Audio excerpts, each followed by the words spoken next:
Where is that man my son married as a wife? Mama Kachi shouted one early morning. You refuse to bear him children and won't let him marry someone else. Kachi's voice cut through the tension. Mama, please. God gives children, not Ada. Chai!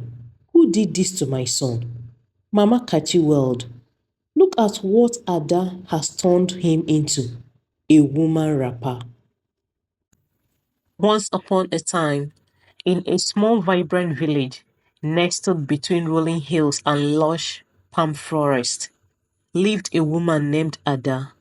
She was married to Kachi, the wealthiest farmer in the community, known for his generosity and kindness. Despite their love, Ada had suffered multiple miscarriages, and her mother-in-law, Mama Kachi, blamed her relentlessly, adding to her distress. Ada had a best friend named Ijoma, known as Ije. Unlike the reserved and shy Ada, Ije was outspoken and proud. Their friendship dates back to childhood, and they have always supported each other. When Ada married Kachi, Ije was overjoyed and gifted her a beautiful bracelet and waist bead, teasing her to use them to entice her husband. This will keep Kachi's eyes on you alone, Ije said as she teases her friend. On her wedding eve, Ada, naive in such matters, wore the beads as Ije advised. That night, Kachi admired the beads and couldn't stop complimenting Ada, making her thank Ije for the thoughtful gift. But as years went by and Ada's miscarriages continued, the joy faded, replaced by sorrow and relentless pressure from Kachi's family. 2 years later, Ije became pregnant for Okoro. Though he's not as rich as Kachi, he loves her, while Ije resents him for not being rich and handsome. But she had no choice as she was pregnant for Okoro. She married him. As years went by, Ije betted 3 children for Okoro, but Ada had none. She was sad and worried, but her friends stood by her, encouraging her that she would conceive a child. Most times, Kachi's mother would come to their house to insult Ada for not having children. On that fateful day, as Ada and Kachi were getting ready for the day, his mother came. Where is that man that my son married as a wife? You have decided not to give birth for him, and you have refused to allow him to marry someone who will bear him children. Kachi, please come out. Your mother has started again, Ada said, crying as she entered the room out of fear of Kachi's mother. Kachi told his mother to leave them alone. Kachi, if only you listened to me and married Ijoma, her friend, or Nkoli, Mama Nkem's younger daughter, you wouldn't be in this dilemma now. Look at what you got married to, a witch that eats her babies. Mama, please don't call my wife a witch. For insulting my wife, Mama, please leave my house. I love my wife, and when the time is right, she will bear me children. Kachi, I should leave your house. Yes, Mama, Kachi replied. Ada, this is all your fault. I know you can hear me. Look at what you have turned Kachi, Odogunwoke, into. I will get to the bottom of this matter, Kachi's mother yelled as she walked away. Ada, please don't let what my mother said get to you. Kachi, I'm tired of the insults from your mother and your family members. That evening, Ada told Kachi to take another wife that would bear him children, but he refused. That over his dead body would he betray Ada. Ada was worried about her condition. She had taken several herbs and visited many healers, but none could tell what was wrong with her or Kachi. Ada decided she couldn't bear the shame and pain anymore. She told her husband that she has decided to go back to her father's house, that Kachi is free to take another wife that will bear him children. Kachi pleaded with her not to leave him, but promised to take her to a great midwife in a faraway village who would help them. Ada agreed reluctantly. She asked Kachi to promise her that he would take another wife if after the visit to the midwife she was unable to get pregnant. Kachi agreed and told her to have faith and be positive that it would work.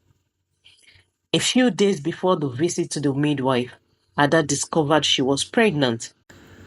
She went to her friend's house with mixed feelings to share the news. Ijoma, I think I'm pregnant again. I'm scared to tell Kachi. I don't want to get his hopes up in case anything happens. Ada, don't ever think like that. Do you want to use your mouth to curse yourself? Nothing will ever happen to you and your child.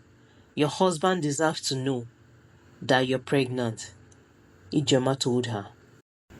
On her way back home, she remembered she hadn't told Ije about her visit to the midwife.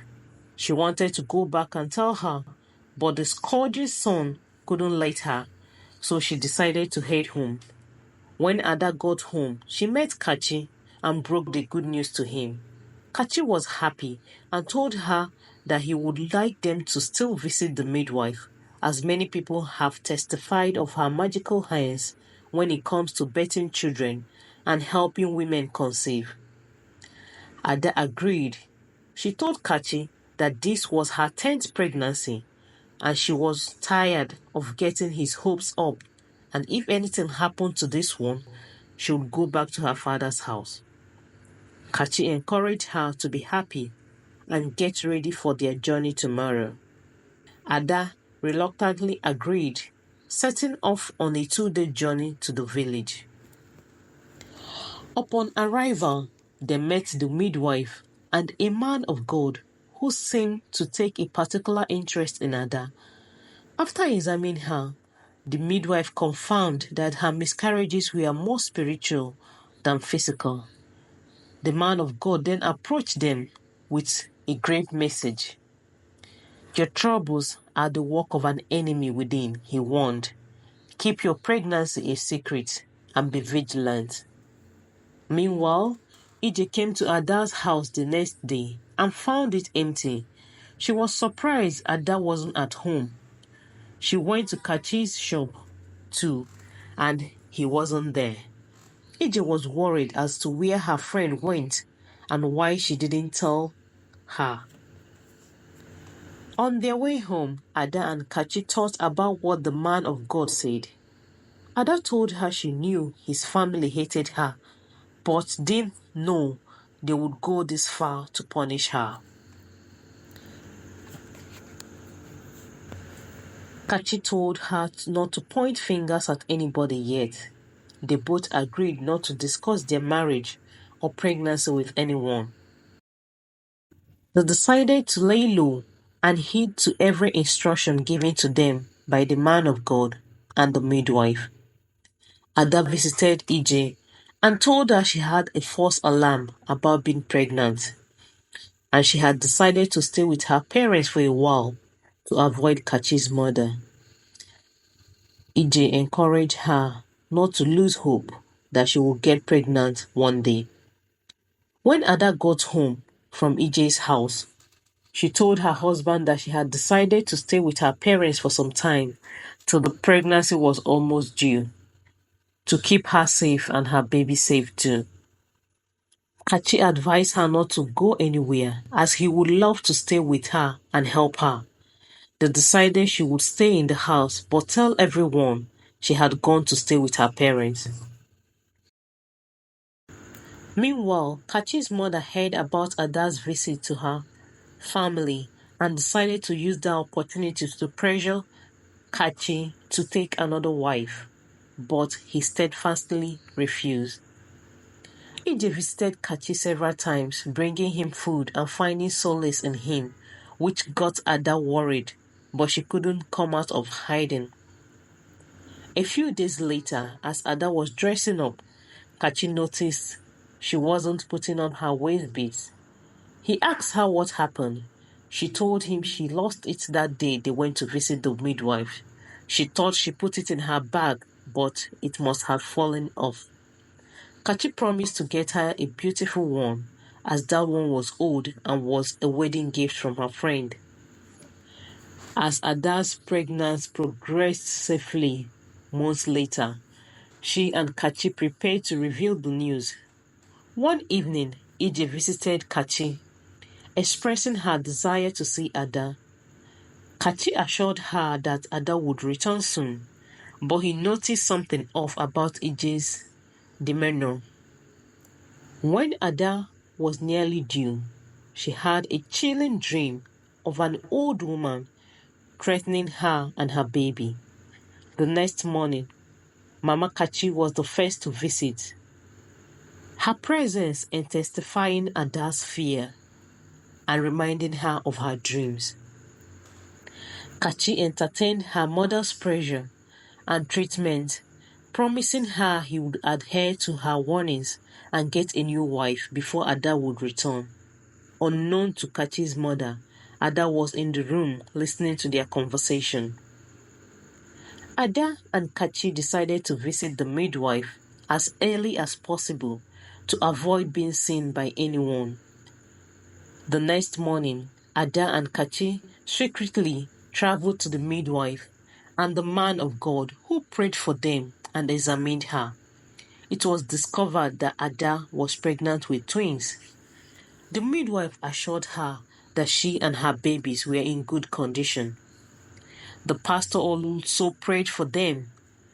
Ada told him of her dream, and he counseled her to be more vigilant and prayerful and get ready for more battles, both physical and spiritual. Upon their return, Ada decided to pay a surprise visit to Ije. When Ije saw Ada with her protruding belly, she screamed and became hysterical. "Where is your bead? You can't be pregnant," Ije shouted, tearing at her clothes, rolling on the floor. It was at that moment that Ada and Kachi understood what was happening. People gathered and held Ije, who kept confessing how she tied Ada's womb with the bracelet she gifted her during her wedding, and how that had caused her to have lots of miscarriages and no children. She also confessed she did it out of jealousy of her and wanted to ruin her life and marriage. Ada burst into tears at how her best friend treated her with such hatred, humiliation, and wickedness, despite being there for her all the time. Kachi's mother heard what happened. She came and apologized to Ada and asked for her forgiveness for all the wrongs she had done to her, especially for insulting her and calling her a witch. A few months later, Ada gave birth to a set of twins, a boy and a girl. Years later, she was blessed with another child. She dedicated her life to her family and God. As for Ije, nothing could be done to reverse her madness. Her husband married another wife and sent her back to her father's house. The moral of this story is that we should be careful with people we call our friends and people we entrust our lives and secrets to. This story can be related to a Bible verse, Jeremiah 17:9-10, which says that the heart is deceitful above all things and desperately wicked. Who can know it? I, the Lord, search the heart.